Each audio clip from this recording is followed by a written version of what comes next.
Well, I'll tell you what I said leading up to this game.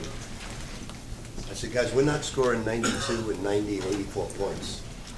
This is a totally different basketball team, none like you've played before. And I showed them their comebacks against Connecticut, Creighton, and one other team.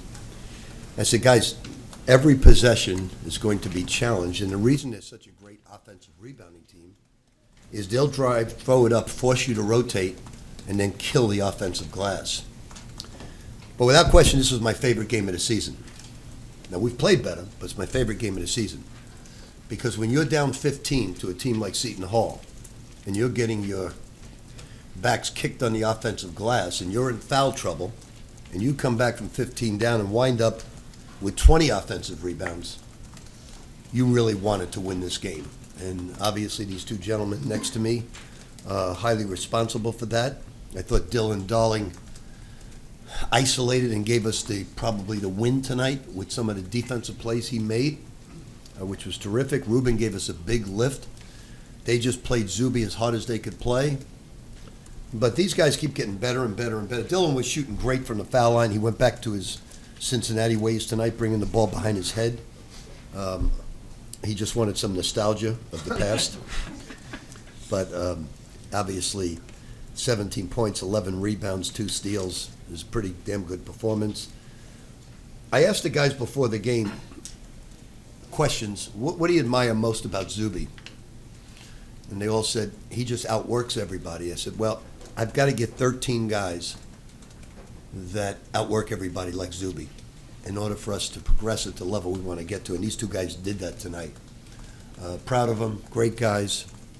I think the biggest bummer this season is going to be that I only had the opportunity to coach these guys for 8 months. That's the thing I hate the most about this season is these two guys are only around me for 8 months because they're tremendous people. Start with the questions for Dylan and Bryce. Dylan, was there anything said, with about 15 minutes left when you're down 15 and, obviously it's not looking great? Would Coach say anything? You guys say anything to each other? How do you think it flipped? I mean, just staying together, digging in, understand the mistakes we were making, just knowing how to fix it and knowing what we needed to do. The coach has been telling us, even coming into this game, what it's going to take to win this game, what it's going to take to stop them. And I thought first half, we didn't listen, we didn't do none of those things. In second half, we just had to stay together. We got a little frustrated, but we stayed together. We locked in on what we had to do. We just went out there and played our hearts out, left it all on the court, and we're happy with the results. Dylan, Zuby has been your leader this year, but that large run was with him on the bench in foul trouble. Can you just kind of explain what went into that run, especially with him on the sidelines? It's just playing as hard as you can. That's really the main thing. It was nothing special that we did. It was nothing that we drew up or something like that. It was just playing hard, getting stops on defense. Obviously, that second half was one of the biggest things was rebounding the ball, hitting people. We got rebounds, we got offensive rebounds, but the main thing was just leaving it all on the court, playing hard. At that point, you down 15. You got nothing else to lose. You got to go out there and try to get back in the game, and that's what we did. Dylan, could you reflect on your game of basketball so far at St. John's and how you feel overall it's improved? Just limiting what I can do, going out there, having confidence. But the biggest thing is playing with such great teammates, playing with really skilled guys that know basketball a little bit, and really just going out there and having fun. But the guys that I'm around it's the biggest thing that I've learned, throughout the season is just playing with elite guys that go out there and compete. The way we practice every day and the competition and practice every day is something that you can't get nowhere else. Bryce, Coach Pitino just said that it was his favorite game of the season so far. What do you think that, you guys discovered about yourselves in coming back from the 15-point deficit to win? I think we discovered that there's no quit in us. As Coach stated, we didn't come out how we wanted to in the first half, and I think the discussion between me and the guys was who's going to be the tougher team. Are we just going to fall down and take their punch and keep getting punched, or are we going to get back up and throw our punch? And I feel like that was the biggest thing we did coming out of halftime. Even when we started off a little slow in the second half, at the 15-minute mark, I feel like something clicked with the guys. We all came together, and we just, decided to play every possession like it was our last and, just rally around that and just keep building off that momentum. Bryce, I want to ask you to talk about that a little bit more from your standpoint. It seemed like you were willing to draw the physicality tonight. You looked for it, and you were more patient in terms of making sure that the defender hit you, and then you went forward. And you were really aggressive going into the basket in that moment. Talk a little bit about how you felt. Did the game slow down for you? For sure. I pride myself, and I'm a player that loves physicality. So, and I feel like a big thing is when you're playing against opponents that are aggressive towards you on the defensive end, I feel like you have to attack them and be aggressive going back at them as well. And that's what I try to do. I know when they press up, it's easy to, I like the physicality, like I said. So me putting my body into them and, just trying to, create some of that contact, I feel like that was big, and, drawing guys and then, getting other player shots. Bryce, how has Dylan impacted this team in the starting lineup? A lot. I feel like we see it every day. What he brings to this team, his energy, his athleticism, how vocal he is with us, and our timeouts and stuff like that. He's, impacted us a tremendous way. And, we love being out there in that lineup with Dylan out there with us. And, I feel like we're playing some really good basketball right now. The ball's moving. Guys are playing confident, not pressing. And I feel like we're playing really good basketball right now. Dylan, moving into the starting lineup, you're averaging 9.5 points, 9 rebounds, 3 assists, kind of doing a little bit of everything in these last 5 games. Do you think starting has helped, kind of helped raise your play at all? No, I mean, I think it was just getting out there and doing whatever coach needs me to do, whatever the team needs me to do to help win. I think a big thing also was me and Bryce definitely being able to handle the ball, giving the guards some help.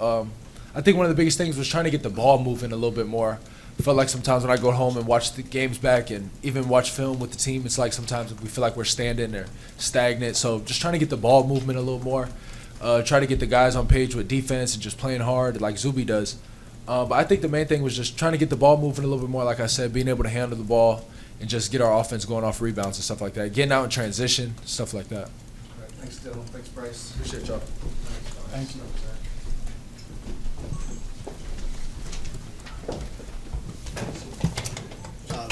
Rick, did tonight remind you at all of last year?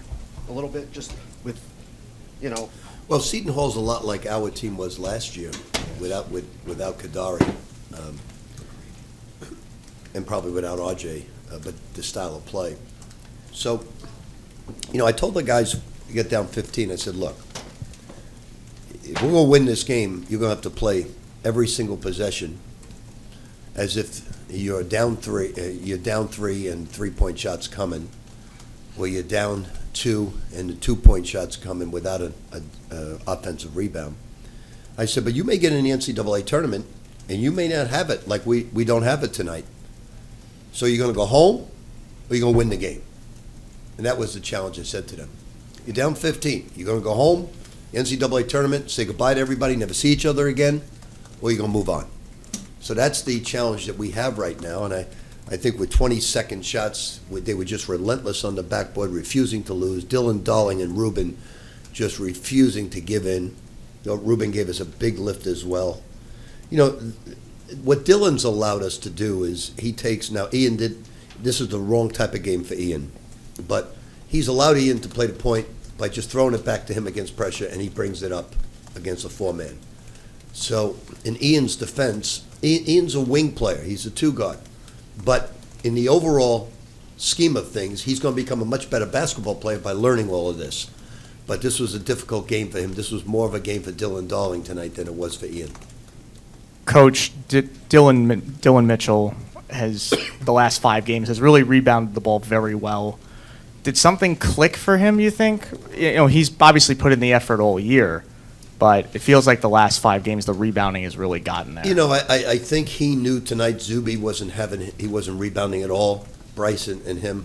I thought Bryce made some great plays backdoor to Dylan for the lob. Bryce is a good player. Both of those guys really understand the game. And tonight was a night where your best player didn't have it. And credit that to Seton Hall. They're the only team this year that's been able to stop him. And it's a big credit to them. Seton Hall is a tough-ass team to play against, and we had to to pull a Seton Hall to win this game. Rick, you just compared your team last year to their team this year. In style of play. Yeah. I mean, Shaw's teams always are known for playing great defense. He gets them to play great D, but they struggle offensively a lot. They go through scoring droughts. Can they compete for an NCAA tournament bid? Can they be an NCAA tournament team if they struggle like that offensively but play defense like that? Well, we struggled last year the same way. Without question, they can. Simpkins is a great shooter. Williams can shoot the basketball. Hines may be one of the best backup centers in the Big East, if not basketball. He's a great player with great hands. So he's maximizing their potential, getting the most out of every player. So without question, yes. They got to shoot free throws better, as we do down the stretch. But that sometimes will lose you games that you should win. Rick, after the Providence game, you said you were most disappointed because you told your team they had to win with their defense, and they didn't.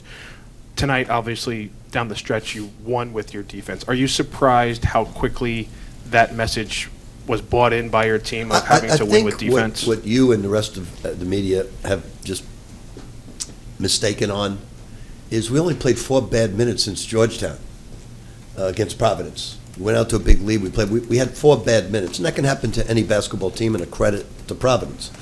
But I said we were our backs to the wall because they were. And I wanted my team to feel that. And I wanted my team down 15 to understand this could happen at any point in time. But you made it seem like we were playing poorly. We were not. We had a great game at Georgetown and played 4 difficult minutes. And now we've played really good basketball. Tonight we didn't have it, but we didn't have it tonight because of Seton Hall. It wasn't because we weren't trying. We were trying, but they were terrific at their style of play. Coach, I know you always want to keep the focus on your players and stay in the moment here, but that's 899 wins for you, your career. That ties Coach Knight. Number 900, you get a shot at 900 against your own son on Saturday. Just your thoughts on that? I mean, does that make you shake your head a Well, I little think bit? he will do everything humanly possible to stop it. The amazing thing about it, I really don't think too much about the number of wins, but the amazing thing to me, when Kenny Klein told me about 4 games ago, he said, if you keep winning, you could have your 900th game against your son. And I said, what's the chances of that happening? That you coach 900 games 50 years, and your 900th game is against your son. So I think that's a big treat for me and the family. Either way, we know we're going to have a difficult game against them because of their style of play. He's doing a fabulous job. But he is Richard, I like all my children, I love dearly, but Richard's the all-time ball buster. The all-time ball buster. He has a sense of humor like nobody else. Now here we're in a pressure-packed game, Elite 8 against Florida, against Billy Donovan. And we have a great matchup zone. We're confusing everybody, and we didn't confuse Billy the Kid. He was kicking our ass matchup zone-wise. And Richard kept saying timeout to me, and I've told the story before, get out of the matchup zone, get out. I said, when you become a head coach, you can sit in this chair. Why don't you just be quiet and let me coach the team? How many Final Fours have you been to? He said, Dad, get out of the matchup zone. All right, timeout, get in here. We're out of the matchup zone. Here's what we're going to do. So now we're going to a Final Four in the country, his first Final Four. You think he would an unbelievable job, Dad, this is great, what a Final Four. He grabs me from behind the shoulders, he said, you can thank me later. And it's true, without that suggestion, without that play, we don't go to a Final Four that year. But I'm really, really proud of Richard. This is going to be a difficult game for us because of the way they play. And this morning I called his assistant, Peyton. They were trying to give us like 6 o'clock walkthrough. They were taking, I think they were taking 9:30 to like 11:30, a 2-hour walkthrough with a 2:30 game. And I said, Peyton, can you give us like, instead of 50, so we have to get up at 6:30, can you give us from like 8:30 to 9:30 and tell my son, I don't want 8:30 to 9:25, I want it to 9:30. And he called back and said, this is bulletin board material, I'm telling everybody. And so this is going to be a lot of fun, great game. If we lose, I'll leave my team in Cincinnati. Coach, and your thoughts on tying Coach Knight? Obviously, what do you I can't spell Coach Knight. He's one of the greats of all time. I probably just coached a lot longer than him. Rick, you said that when the team was down 15, you gave them like a situation. It's the NCAA tournament. Are you going home or are you advancing? Is this the first time this season that you've sort of given them a you're in the NCAA tournament scenario? I told him at halftime also, I said, look, there's going to be times, I've been in it against Wichita State. I said, it wasn't on night. They were great. Couldn't make shots. We needed a walk-on to make 2 threes to get back in the game. And I said, it's you're going to face certain nights that are not your night. And you got to dig in and find a way to win. I told him there, you're down 15. Don't worry about it. You're getting down. Don't get down, get up. Possession by possession. Make the plays offensively, get the offensive plays, get the defensive rebounds, play by play. Dig in. It's not your night. It will be our night with a victory. So just dig in, and they did. Rick, the one of the things that was like a little bit of the magic at the end of last season was that even dipping back into the tail end of the regular season, you were telling guys to treat the game like an NCAA tournament game. I think it might have been the last handful of games maybe in the regular season and then the conference tournament. Is that a thing that you think is beginning to happen with this group? Well, I do that because let's look at it this. I'm not sure. Did Dylan Darling play in the NCAA tournament last year at the Big Sky? Did they win that? No? Okay. Dylan Mitchell, did he play in the? No, he probably did at Texas, but not with Cincinnati. Oziah Sellers, did he? Ian did, I'm sure, at North Carolina. He played, yep. So there's a lot of guys that have never been there. The Europeans don't even know what the tournament's all about.